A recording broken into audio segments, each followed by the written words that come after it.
She went down to a place her parents wouldn't let her go. One knock on the wall, and a passageway she never knew about opened up. What was hidden under the house had been silent for too long. Subscribe to the channel and write in the comments which city you're watching from.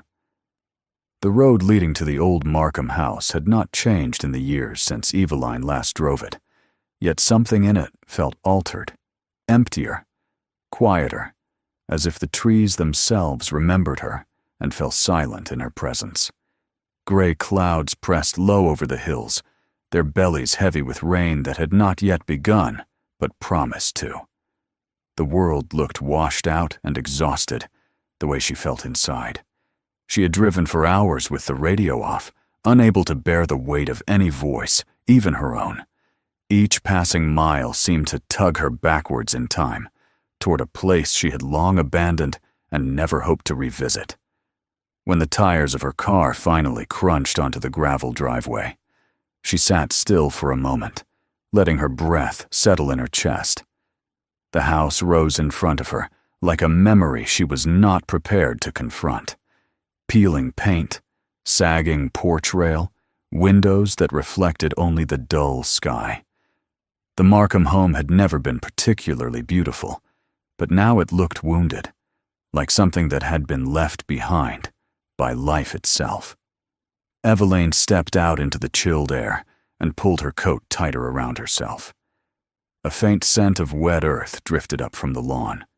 The grass was high, almost unrecognizable, blurring the edges of the path that once had been neatly trimmed by her father every Saturday morning. She walked toward the front door, listening to the familiar groan of the porch steps beneath her boots. The sound sent a sudden sharp pang through her, and she paused, fingers brushing the railing. It was the same sound she had heard as a child, the same old boards that had always complained about footsteps. It was strange how a house could feel asleep and alive at the same time. When she slid the key into the lock, her hand trembled. She told herself it was only the cold. Inside, the air was stale, as though no breath had stirred it for months. Dust hung in a soft cloud around her face, illuminated in a thin gray beam coming through the cracked curtains. For a moment, Eveline did nothing but stand there, letting the past settle on her shoulders like a heavy coat. She had not been here since her mother's funeral.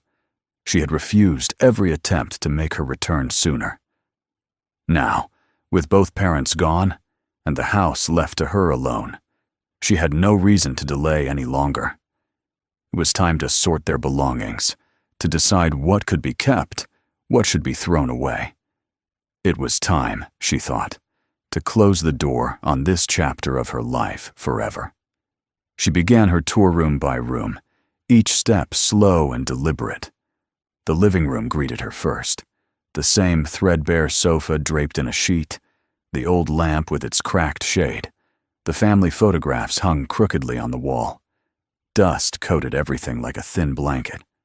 She walked to the mantel and picked up a frame holding a photograph of her parents on their wedding day. Her mother's smile was bright, unfaded, open.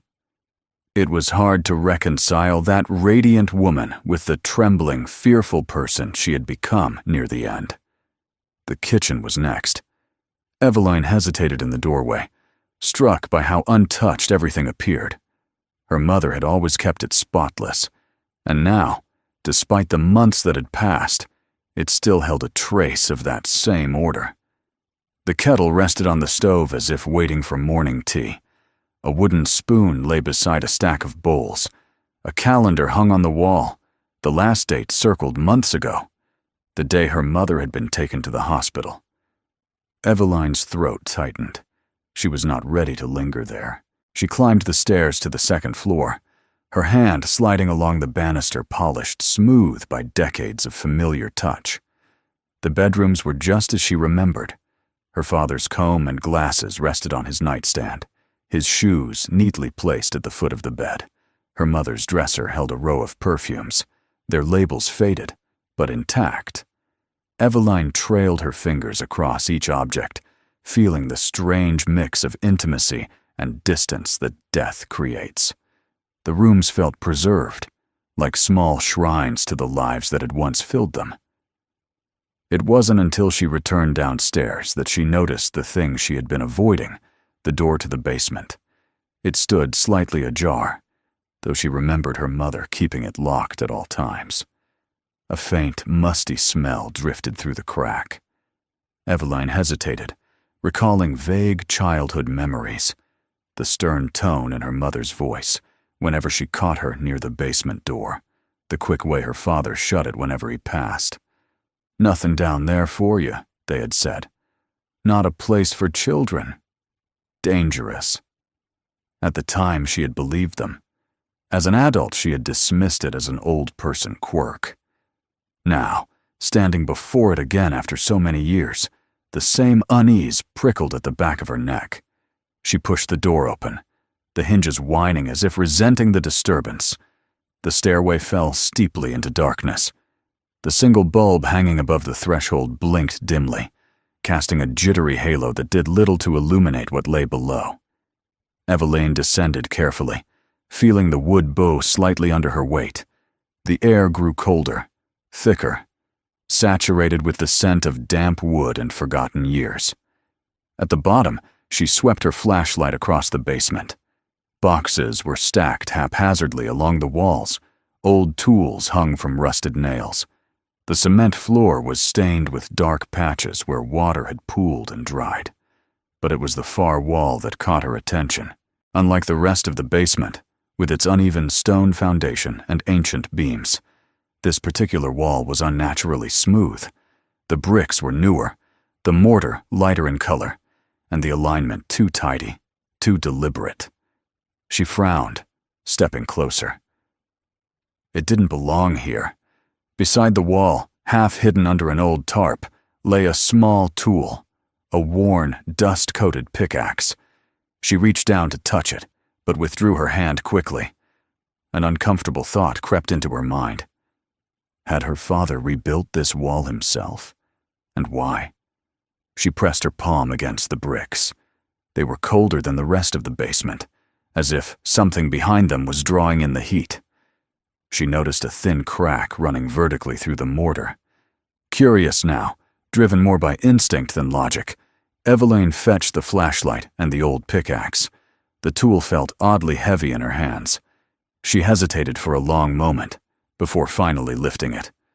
The first strike echoed sharply in the confined basement, sending a vibration through her wrist. A flake of mortar sprayed outward. She struck again, harder. The crack widened. With each impact, she felt a pressure building inside herself, a mixture of dread and necessity. When the first brick loosened and fell inward, a gust of cold, ancient air spilled out, extinguishing her breath. The smell was unmistakable. Deep earth, trapped moisture, something old enough to have forgotten the sun. Eveline directed her flashlight into the newly exposed hole. The light stretched down a narrow passage carved from packed soil and stone. The tunnel looked like it had been waiting for decades, breathing quietly in the dark. Her heartbeat quickened. She knew she shouldn't go inside. She knew she should call someone, should walk away, should leave whatever this was sealed off forever. But another part of her, the part that had spent her whole life wondering why her parents carried shadows in their eyes, told her she needed to see for herself. She crouched down and stepped through the opening. The passage pressed close on both sides, forcing her to hunch as she moved deeper. Her flashlight flickered against the damp walls, revealing streaks of clay and the occasional protrusion of rock. The tunnel sloped downward gradually, the air cooling with each step. Eveline tried to steady her breathing, telling herself she would only go a few meters and then turn back. But the deeper she walked, the stronger the feeling grew that something significant lay ahead, something that had shaped her family far more than she ever understood. After several minutes, the passage widened into a small chamber. She paused at its threshold, raising her flashlight high. What she saw first did not register as anything recognizable. Her mind struggled to interpret the pale shapes lining the walls. Then, the beam caught a hollow socket, Another? Then a whole row of them. Skulls. Dozens of them stacked neatly, deliberately, forming a grotesque pattern along the curved stone wall. Beneath them lay orderly arrangements of long bones, ribs, femurs, tibias, all fitted into place as if part of some macabre architecture. A cold wave rolled through her body, settling deep into her spine. This couldn't be real. She blinked, half expecting the vision to shift, to turn into something else, a trick of the light, an illusion. But the bones remained, silent and unmistakable. Some were yellowed with age, others darker, newer. The chamber exhaled a terrible stillness, as if waiting to be acknowledged. Eveline staggered back a step, her breath fractured, her heart hammered against her ribs. She tried to make sense of it, tried to tell herself this was some ancient burial place, some historic relic that her family had unknowingly built over. But the clarity of the arrangement, the meticulousness, the unnatural tidiness, it all suggested intention, not history. The room spun slightly. She steadied herself against the wall, the damp stone cold beneath her palm. A small sound escaped her lips, almost a whisper. The bones, the tunnel, her mother's note, they converged in her mind like pieces of a puzzle she had never wanted. Something terrible lived beneath the house she had called home. She forced herself to turn away, retreating back into the passage, climbing toward the faint glow of the basement. By the time she stepped through the broken wall, her legs were trembling.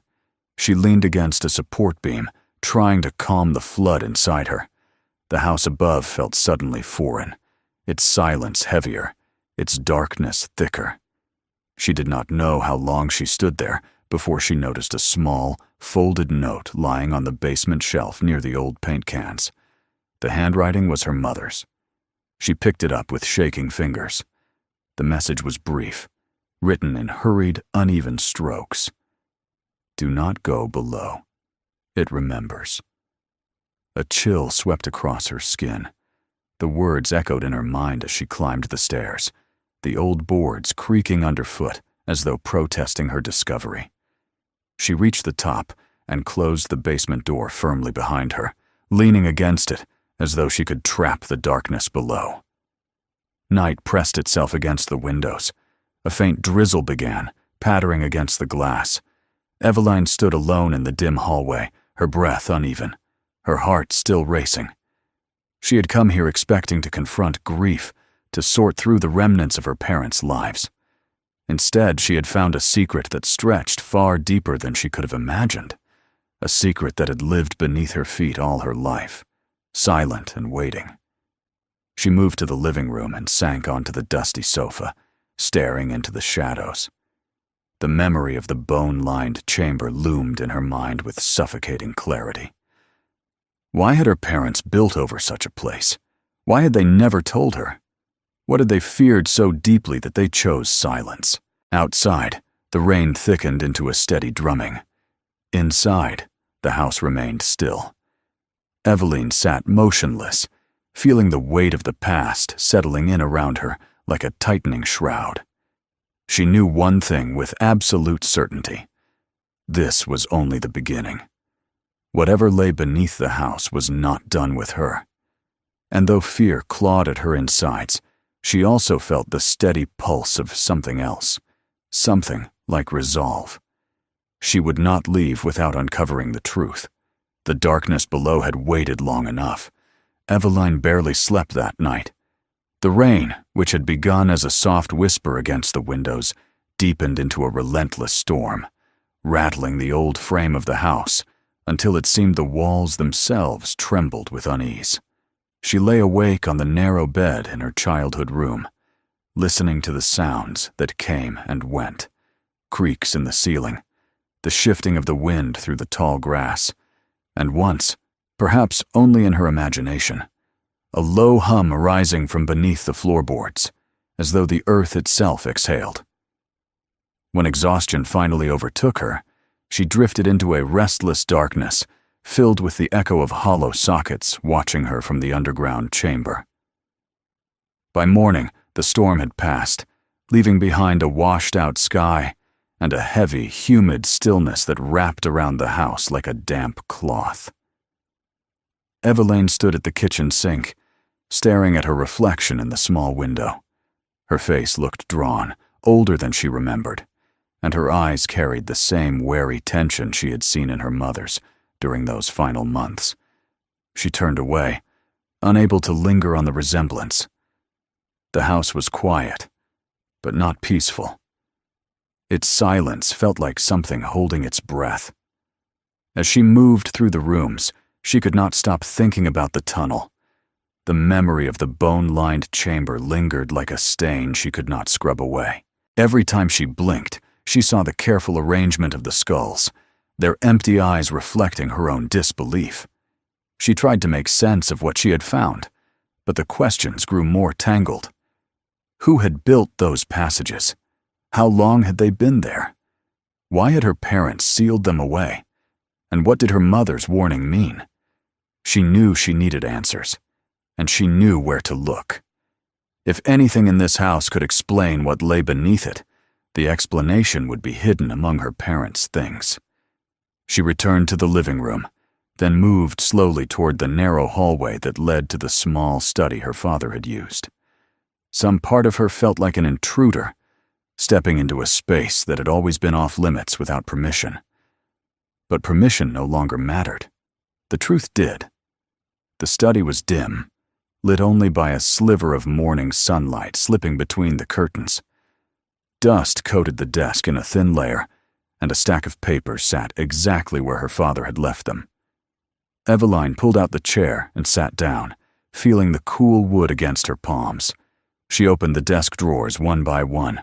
Most contained standard things: old tax forms, yellowing receipts, pens dried from years of neglect. But the bottom drawer was locked. Her breath hitched as she tugged at the handle. It didn't budge. She got down on her knees, searching the underside of the drawer and the surrounding frame. After a moment, her fingers brushed against a small compartment beneath the desk's lower lip. Inside it was a rusty key.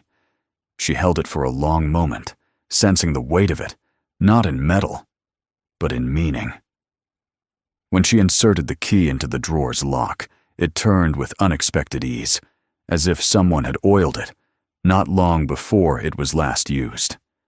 The drawer slid open with a reluctant groan. Inside lay a small wooden box wrapped in a faded cloth.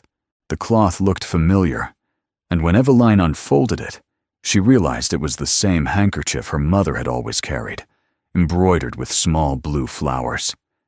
The sight of it brought a sharp ache to her chest. She placed the box on the desk and lifted the lid. It creaked softly, releasing a faint smell of old paper. Inside were several notebooks, letters tied with twine, and a folded sheet of thick parchment. She picked up the notebooks first, recognizing her grandfather's handwriting. The pages were filled with cramped script, lines running close to the edges, as though he had tried to confine too many thoughts to too small a space. She opened to a random page and began reading. The words settled into her mind slowly, forming shapes that disturbed her the deeper she went. This land is old, older than any of us. The people who worshipped here believed the earth had a spirit that fed on memory. They buried their dead below so the soil could remember them. When we built the house, we found their chambers. We should have left. We should have left. Eveline read on, each sentence anchoring her deeper into a past she had never known. Your grandmother feared what we found. She said the tunnels whispered. I thought it was grief talking. But now I hear it too. At night, when the house grows still, I hear the breath of the buried. She paused, the words unsettling her. She turned to the next entry. We sealed what we could, but there were passages we couldn't close, ones that ran farther than we could follow. This place is not simply old. It is hungry. It takes what it wants and hides it in the dark. We cannot stay here forever. But where would we go? A shiver crawled across her skin as she set the notebook down. If these writings were true, and her grandfather had been known for his practicality, not fantasy, then the tunnels beneath the house had been part of the land long before her family came. But who had arranged the bones? And when? She reached for the stack of letters tied with twine. Most were addressed to her father from a man she didn't recognize, Caleb Porter, a name that meant nothing to her. But as she began reading, she felt a slow chill build in her chest. "You're right to be worried," one letter said. "What you saw in that tunnel must not be reported. It would destroy everything here, and you know they have ways of making people disappear. There were others before you who tried to speak." Another letter, dated years later, read, "I heard about the missing children. Don't go down there again. You can't help them. You'll only join them." Her hands trembled as she placed the letters aside. Missing children. Bones in the tunnels. Her father's silence. Everything was beginning to connect, though not into a shape she wanted. She needed to understand more, so she unfolded the thick sheet of parchment at the bottom of the box. It was a hand-drawn map, ink faded but legible. It showed the foundation of the house, and beneath it a branching network of corridors, rooms, and passageways extending far beyond the property lines. Some sections were marked with X's and dates. Others were marked simply with a warning. "Do not enter." Eveline felt the weight of the air shift around her. The silence of the house deepened, pressing in on her like a hand on her ribs. Something was wrong here, more wrong than she had realized. She folded the map and set it aside. She felt something tug at her attention, pulling her toward the basement again. She didn't want to go on after what she had already seen, but she felt drawn by something she couldn't name. She retrieved her flashlight and descended the stairs, each step stirring the stale air. The broken wall gaped at her like a wound. The hole she had made was wider now, the edges crumbling slightly from the damp. She knelt, brushing away loose pieces of brick. The tunnel waited beyond, dark as a closed eye. Eveline took a long, shuddering breath, then crawled inside. The passage seemed narrower than it had the night before, though she knew that was only fear compressing her world into a tight, suffocating corridor. She moved carefully, the air cooler with each step, the smell stronger. Soil, stone, and something faintly metallic. She made her way to the bone chamber again and paused in the entrance, her flashlight sweeping across the skeletal architecture. The sight struck her anew with its deliberate artistry. No natural collapse would form such arrangements.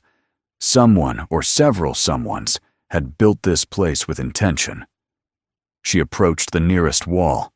The bones were fitted so precisely that they formed a smooth curve. She ran her fingers over them, surprised at how cold they felt. A faint echo of sound drifted through the chamber then, barely perceptible, like the whisper of fabric brushing stone. She froze, listening. It came again, a small, soft noise, somewhere deeper in the tunnels. Her pulse quickened. She turned the beam of her flashlight down a narrow corridor branching from the main chamber, its floor uneven, its ceiling low. The noise came from there.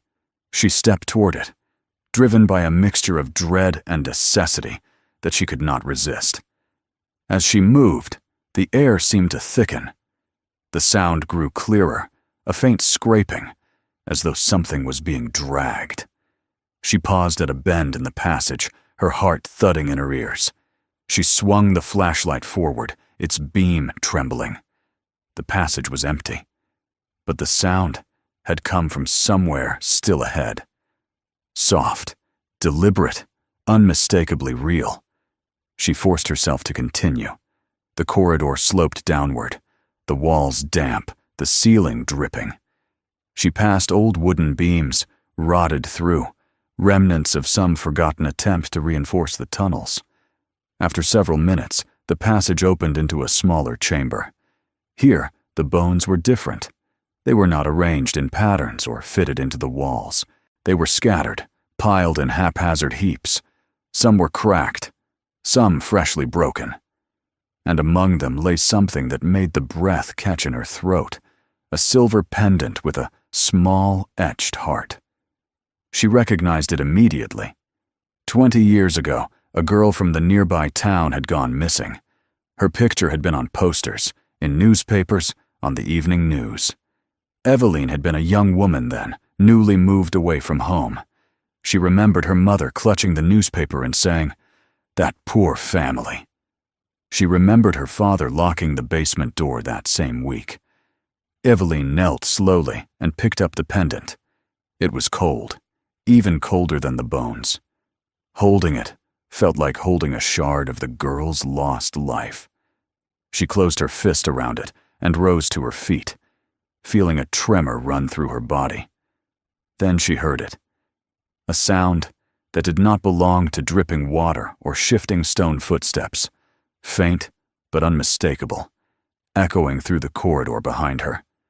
She spun around, flashlight shaking, its beam catching only the rough curve of the tunnel. She waited, breath held tight in her chest. The footsteps stopped. The silence that followed was total, the kind that pressed against the eardrums, making them ring. Eveline backed slowly toward the entrance of the chamber, unable to shake the feeling that she was no longer alone in the darkness. She clutched the pendant tightly as she retraced her steps, the bones crunching softly under her shoes. Every shadow seemed to move. Every drip of water sounded like a whisper. She navigated the narrow passage back toward the main chamber, her heartbeat loud in her ears. When she finally reached the broken wall and crawled into the basement, she felt the air change instantly. It was warmer, less oppressive, though it offered no comfort. She staggered to her feet and closed the basement door behind her, turning the lock with trembling fingers. She leaned against the wall, breathing hard, listening to the silence on the other side. The house above seemed suspended in an uneasy stillness, as though waiting for her to understand what she had uncovered. The tunnels were not empty. The bones were not ancient history, and her family had known far more than they had ever told her. As she walked back into the living room, she felt the house closing around her like a question demanding an answer.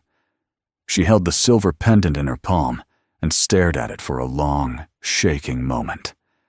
Then she whispered softly into the empty room, her voice barely audible. "What did you hide down there?" The rest of the day unfolded in a fog of disbelief and grim realization. Eveline kept the pendant in her pocket, feeling its small, cold presence, like a pulse against her fingers every time she touched it. It anchored her to something horrible and incontrovertible. The tunnels beneath the house had not been dormant relics. They had been used recently, deliberately. And the girl whose face had once looked out from missing person posters had likely died in the darkness below her childhood home. The house felt different now, more oppressive, more saturated with the weight of its buried truth. Eveline moved through it slowly, as if expecting the walls themselves to shift and reveal more secrets at any moment. Every creak of floorboard felt like a whisper. Every shadow lengthened with intent. She could not shake the feeling that she was being watched, not from the outside, but from within the house itself. When evening fell, she found herself standing before the stairway leading to her parents' bedroom. She hadn't gone through their personal things yet. She had avoided it until now, telling herself she would do it last, after the rest of the house was sorted. But the discovery in the tunnels had changed everything. Her parents' silence was no longer an irritation or a sorrow. It was an indictment. They had known. They had chosen not to speak. And somewhere among their carefully kept belongings lay the answers she needed. She ascended the stairs, pausing at the top to steady her breath. Her parents' room felt like a preserved world, untouched by time and loss. The familiar smell of lavender sachets lingered faintly in the air. The quilt her mother had sewn decades earlier remained neatly folded at the foot of the bed. Eveline approached the dresser and opened the top drawer. Neatly folded handkerchiefs lay inside, alongside small trinkets brooches, a silver ring, a pocket mirror. Nothing unusual. But the second drawer held something that made her heart pause. A stack of envelopes, each one labeled with a date. Many were unsealed. She picked up one at random. It was a letter from her father to her mother, written in his careful, blocky handwriting. She began to read, the words sinking into her with slow dread. I heard noises again last night. You pretended not to hear, but I know you did. Grows louder every time it rains. I can't close the passage alone. The soil has shifted. We should have left years ago. She put that letter aside and opened another. I saw them take the boy. I couldn't stop it. They used the old entrance near the oak. God forgive us for being cowards. Eveline felt her throat tighten. Her father had seen something. Something terrible. And instead of acting, he had chosen silence. She pulled out a third letter, hands trembling. If ever you find this, Eveline, know that we tried to keep you safe. We tried to bury the past. But the past buries what it wants. She set the envelope down, tears of confusion and anger stinging her eyes. Tried to keep you safe. The words echoed strangely in her mind. The pendant in her pocket felt heavier. She opened the last drawer, journals, notebooks, and one large envelope with her mother's handwriting on the front, the words uneven and shaky. For her eyes only, Eveline sat on the edge of the bed and unfolded the letter inside. My dearest girl, if you are reading this, then we are gone, and you have found what lies beneath. I am sorry. I am sorry for the fear we lived with, and the fear you must now carry. Your father and I were not strong enough to fight what we discovered. We chose silence, thinking it would protect you. Perhaps it only delayed the inevitable. Eveline's hands shook as she continued reading. Your grandfather found the tunnels when he was young. They predated the house, perhaps even the town itself. The people who carved them believed death should be kept close to the living. But someone else found them too. Someone who saw opportunity instead of horror. Her vision blurred with tears as she read the next lines. We heard stories for years, people going missing, families torn apart. Then one night, we saw something we could not explain. A lantern moving through the yard. Shadows carrying something heavy. We followed. We wish we had not. Eveline froze. Her parents had witnessed something. Something that tied the past to the present. We saw him enter the old passage near the well. We knew then that the tunnels were not only a relic, they were being used. Eveline felt her stomach twist. She continued reading. We tried to close every entrance we could find, but he always found another. Always deeper. Always further. And then came the children. Tears slid down her cheeks as she set the letter aside. Her parents' fear so palpable in every line wrapped around her like a shroud. She rose unsteadily and opened the closet, pushing aside her mother's dresses. Behind them was a small metal box. She carried it to the bed and pried it open.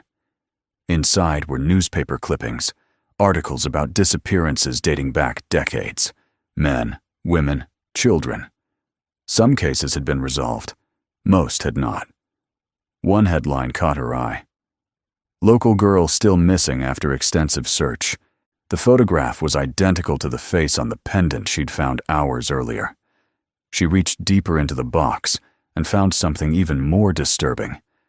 A map drawn by her father, showing the land around the house with small X marks near the well, the old oak tree, and a spot labeled Collapsed Entrance.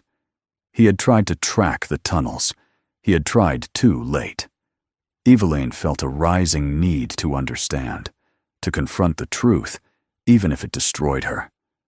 The house around her pulsed with tension, as though it too waited for her to make the next move.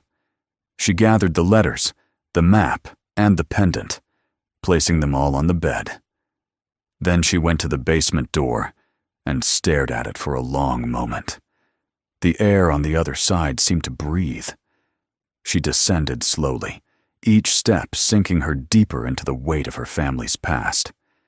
In the dim light of the basement, the broken wall loomed like the mouth of some ancient creature. She moved toward it, her flashlight trembling slightly in her hand. But she did not step inside. Not yet. Instead, she crouched near the opening and examined the edges. The bricks her father had laid were uneven in some spots, as though he had worked in desperate haste. The tunnel beyond smelled of earth and time. She lifted the map, tracing the lines with her finger. One branch of the tunnels extended further than the others, curling beneath the hill like a root. It led to a chamber marked only with a small circle. No label, no warning. She didn't know what her father had found there, but she knew she had to. She slid into the passage, her movements cautious, deliberate. The deeper she went, the more the darkness seemed to close around her. The walls felt colder than the day before, as if the damp had seeped further into the earth. Every so often she paused, listening for any sound that didn't belong to her own footsteps. The first chamber, the one lined with meticulously arranged bones, felt even more overwhelming today. She entered it slowly, letting the beam of her flashlight skim across the skulls. Something about them felt different in the daylight, though the chamber itself was untouched by the sun. They felt more alive, more expectant, as though her presence had stirred the room awake. She approached a skull in the center of the nearest wall. Its jaw was slightly open, as if frozen in a silent scream. She pressed her fingertips against its surface. It was cold, smooth, unnervingly clean. Her father had known about this place, her grandfather too. Generations of her family had lived with this horror under their feet. The thought sickened her. She turned away from the wall and followed the map deeper into the tunnels. The next passage sloped downward steeply, forcing her to brace herself with her free hand. The air grew heavier the deeper she went. Her flashlight flickered, the beam thinning as though the darkness itself resisted illumination. After what felt like an eternity of slow descent, she reached a wide space. Her breath caught in her throat. Another chamber, but this one was nothing like the first. It was a space of chaos. Bones lay scattered across the floor in disordered heaps, broken in places, cracked in others. Some looked old, others disturbingly fresh. The smell in this chamber was different, too sharp, metallic, tinged with something that reminded her faintly of rot. She stepped carefully through the bones, her heart pounding. Her flashlight illuminated a corner where the earth had been recently disturbed. She knelt beside it, brushing aside clumps of soil. Something white gleamed beneath her fingers. A rib. A small one. Her breath hitched. Just beside it lay scraps of fabric blue cotton with faded white stars. She recognized it instantly from old photographs of the missing girl. A sob escaped her, unbidden. She pressed a hand to her mouth, but her grief echoed in the chamber nonetheless. A fragile sound, swallowed quickly by the dark. She rose to her feet slowly, the pendant in her pocket suddenly feeling like a weight anchoring her to the cold floor. She backed away, her flashlight trembling. She turned to leave the chamber and froze. There it was again. Movement. Not loud, not obvious, but unmistakable. A faint shift of shadow in the corner of her eye. A soft scrape of something hard against stone. Her pulse hammered in her chest as she raised the flashlight, pointing it toward the deeper passage beyond the chamber. Nothing. But the darkness there felt different, denser, as if it had substance. She forced herself to step forward, shining the light around the edges of the chamber. Her heart raced, each thump amplified in her ears. She was suddenly conscious of her own breathing, too loud, too quick. A drip of water echoed somewhere above her, then another. She began moving back toward the main passage, her steps unsteady. She could not see anyone or anything, but she knew she was not alone. Something in the air had changed. Something was watching. When she finally reached the mouth of the first chamber again, she paused, leaning against the wall for support. Her entire body shook with adrenaline, fear, and a sense of something deeply wrong. She looked down the tunnel that led back to the basement. It seemed impossibly far away. She forced herself to keep moving. By the time she emerged into the basement, she was drenched in sweat, her hands numb, her face pale. She closed the hole behind her, though she knew it offered no real protection. She locked the basement door and braced a chair beneath the handle, her breath coming in uneven gasps. Then she walked to the living room and collapsed onto the sofa, gripping the pendant so tightly it left an imprint on her palm. Her parents had lived with this terror for years.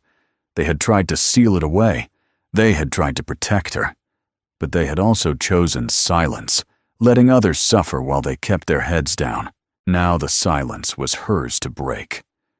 As she sat there, trembling but resolute, she realized something profound. The tunnels beneath the house were not empty, and whatever had used them, whoever had stolen lives in the dark, might still be down there, watching, waiting. The house around her felt like a held breath, as if anticipating her next move, and deep within the earth, something shifted once more.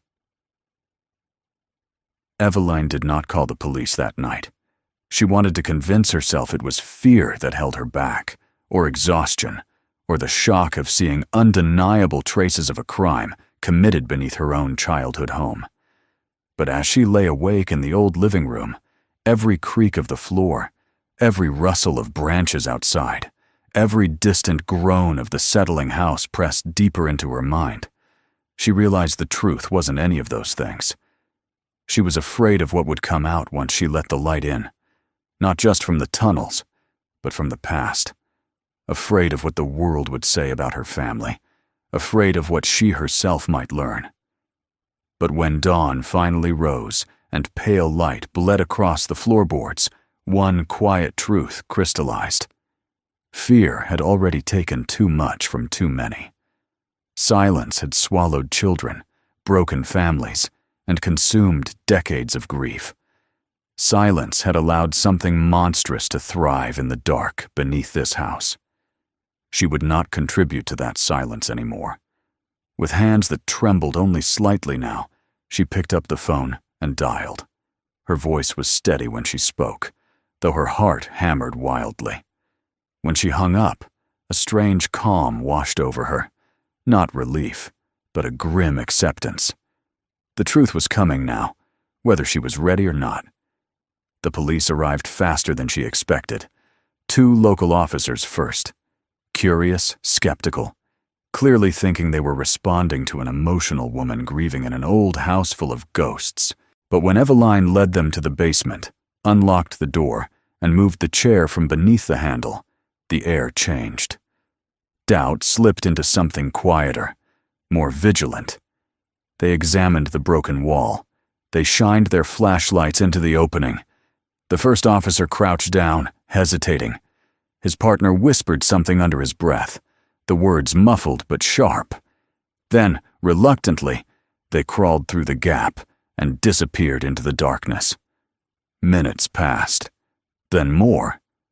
Eveline remained at the top of the stairs, gripping the railing, listening for any sound. Finally, she heard one officer call out in a voice that trembled despite his attempts at control. They needed backup.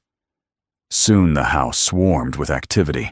More officers, detectives, a van from the crime scene unit, then paramedics, though no one said why. The sound of heavy boots echoed across the porch, down the basement stairs, and into the tunnels. Flashlights bobbed beneath the house like moving stars swallowed by the earth. Radio chatter rose and fell. The hush of whispered astonishment, the clipped urgency of orders, the unmistakable crackle of fear. All of it drifted up the stairs to where Eveline stood, feeling as if the house itself were shaking off a century-long sleep. She stayed out of the way, though several officers came upstairs to ask her questions. How she found the tunnel, why she entered it, how long the house had been in her family. She answered calmly, though each retelling made her stomach twist tighter. More police cars arrived, lights flashing intermittently through the windows. Neighbors gathered outside, their curious faces pale under the morning light. She avoided their eyes. Hours passed before a detective emerged from the basement. His face was drawn, his expression set in a grim mask. He introduced himself as Detective Harrow, but his voice carried that distant, measured tone of someone who had seen something he wished he hadn't. "You were right to call us," he said. The words did not comfort her. She nodded, waiting. "We found human remains. Many. Some old decades, maybe more. Others." He paused, swallowing. "Others are recent." Eveline felt the room tilt slightly, but she held herself upright. Harrow continued. "We've also found signs of habitation footprints, disturbed soil, remnants of fabric, and a small stash of supplies. Water bottles, a torn sleeping bag, some rope. Someone was down there. Possibly still is." Still is. The words cut through her like a blade of ice. "We need to keep searching," he said. "The tunnels extend beyond your property. We've already contacted search and rescue units and structural engineers. It will take time." She nodded again, her throat tight. "Ms. Markham," Harrow added gently, "this is going to become a significant investigation. I want you to prepare yourself." "How many?" she asked quietly. He hesitated. "We can't say yet. But it's more than one chamber, and more than a dozen remains." Eveline pressed a hand to her mouth, fighting back a wave of nausea. She turned away, letting the weight of the detective's words settle over her like cold ash. Her parents had known. They had lived with this secret. They had feared it, tried to contain it, but they hadn't stopped it. Silence had been the accomplice. As the investigation grew, officers spread through the house, though they took care not to disturb more than necessary. Eveline watched from the doorway as Harrow organized a team to map the tunnels. A state forensic team arrived with equipment.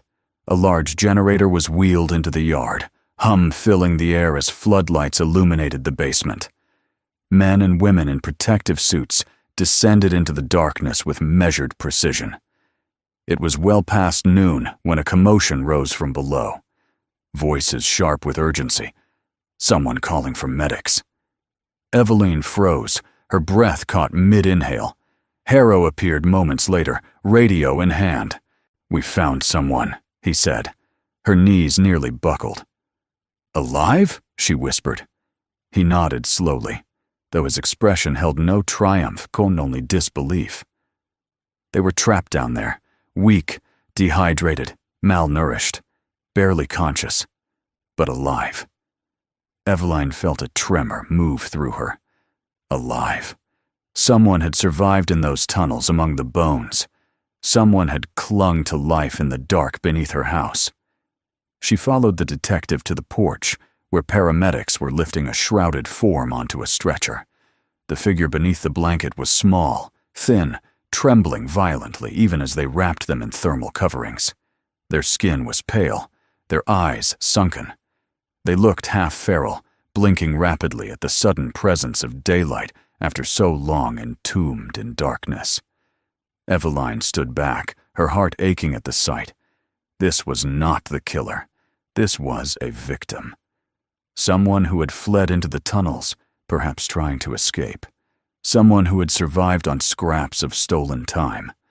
She pressed a hand against her chest, tears rising unbidden. "Did they say anything?" she asked Harrow. Only one word, he replied quietly. He. Eveline shuddered. She knew what they meant. The one her parents had feared. The one who used the tunnels like arteries. The one who took children and left no traces. But if the survivor was found here, then the one they fled from had used the tunnels recently. Maybe still did. The investigation deepened.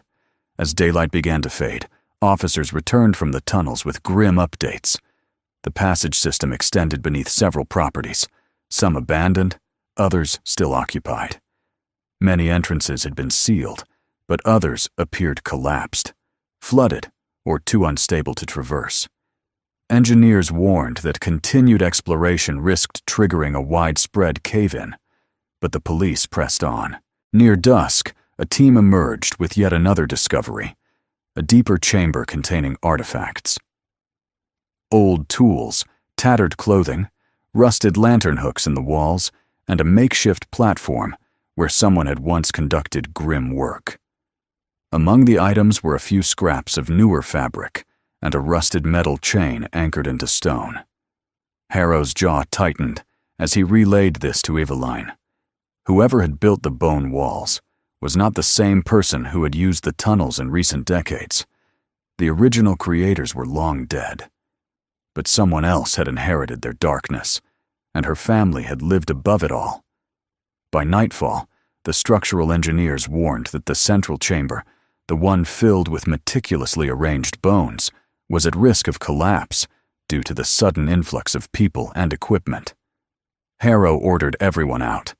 The rescue teams withdrew carefully, and for a few moments the basement hummed with tense quiet. Then the ground shifted. It was subtle at first, a tremor that made dust fall from the ceiling and tools rattle on their hooks. Then louder, deeper, a groan rising from beneath the earth itself. Someone shouted for everyone to get back. The floor lurched. A section of the basement wall cracked, crumbling inward as a mass of dirt and stones spilled into the room. "Out!" Harrow bellowed. "Everyone out now!" Eveline was grabbed by an officer and pulled toward the stairs as the house shuddered violently. She scrambled to her feet, rushing upward, her heart pounding as behind her, the basement roared with the sound of collapsing earth. The generator flickered, lights stuttering, shadows lunging across the walls. When she burst onto the porch, breathless and shaking, she turned to see the house trembling as though something immense writhed beneath it. Officers spilled out behind her, dragging equipment and shouting warnings. Within minutes, the entire basement floor had caved in, creating a yawning hole that swallowed the remains of the old brick wall and the entrance to the tunnels. Dust billowed into the air, drifting across the lawn like the remnants of a broken past. "Is everyone out?" Harrow shouted, scanning the crowd. They were. Eveline stood rigid, staring at the house she had once known, the home she had grown up in, the one filled with memories of birthdays and holidays and quiet evenings, reading by the fire, now felt like a hollow shell perched above centuries of horror. The collapse had exposed part of the foundation, dark, jagged earth visible through the rubble, the mouth of the tunnels buried beneath tons of stone and soil. The investigation halted. Engineers deemed the structure unsafe. The house, they said, would need to be demolished. The tunnels too unstable to excavate further. More bodies might lie beneath, but they were unreachable. Eveline felt a crushing mix of grief and relief. Grief for the house, for the victims, for the truth her parents had lived and died with. Relief that the darkness was finally closed, sealed not by silence, but by collapse. A week later, she returned alone to watch the demolition.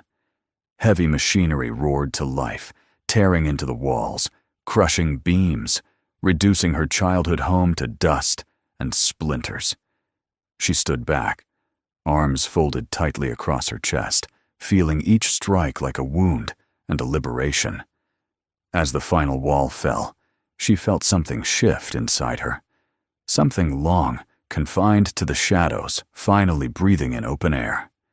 She reached into her pocket and held the pendant one last time, before placing it gently into a small evidence container she intended to give to the authorities. It belonged to a girl whose story deserved to be known. Afterward, when she walked across the empty lot, she saw a small scrap of paper fluttering at her feet.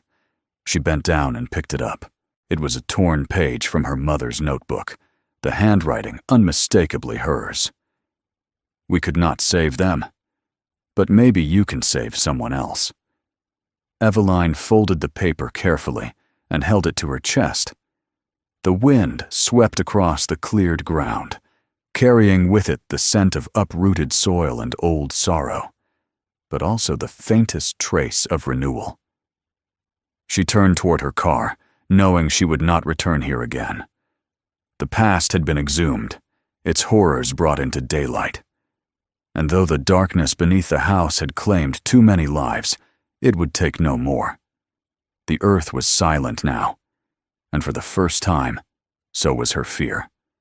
Subscribe to the channel, check out the next videos, and share this story with someone who needs to see it.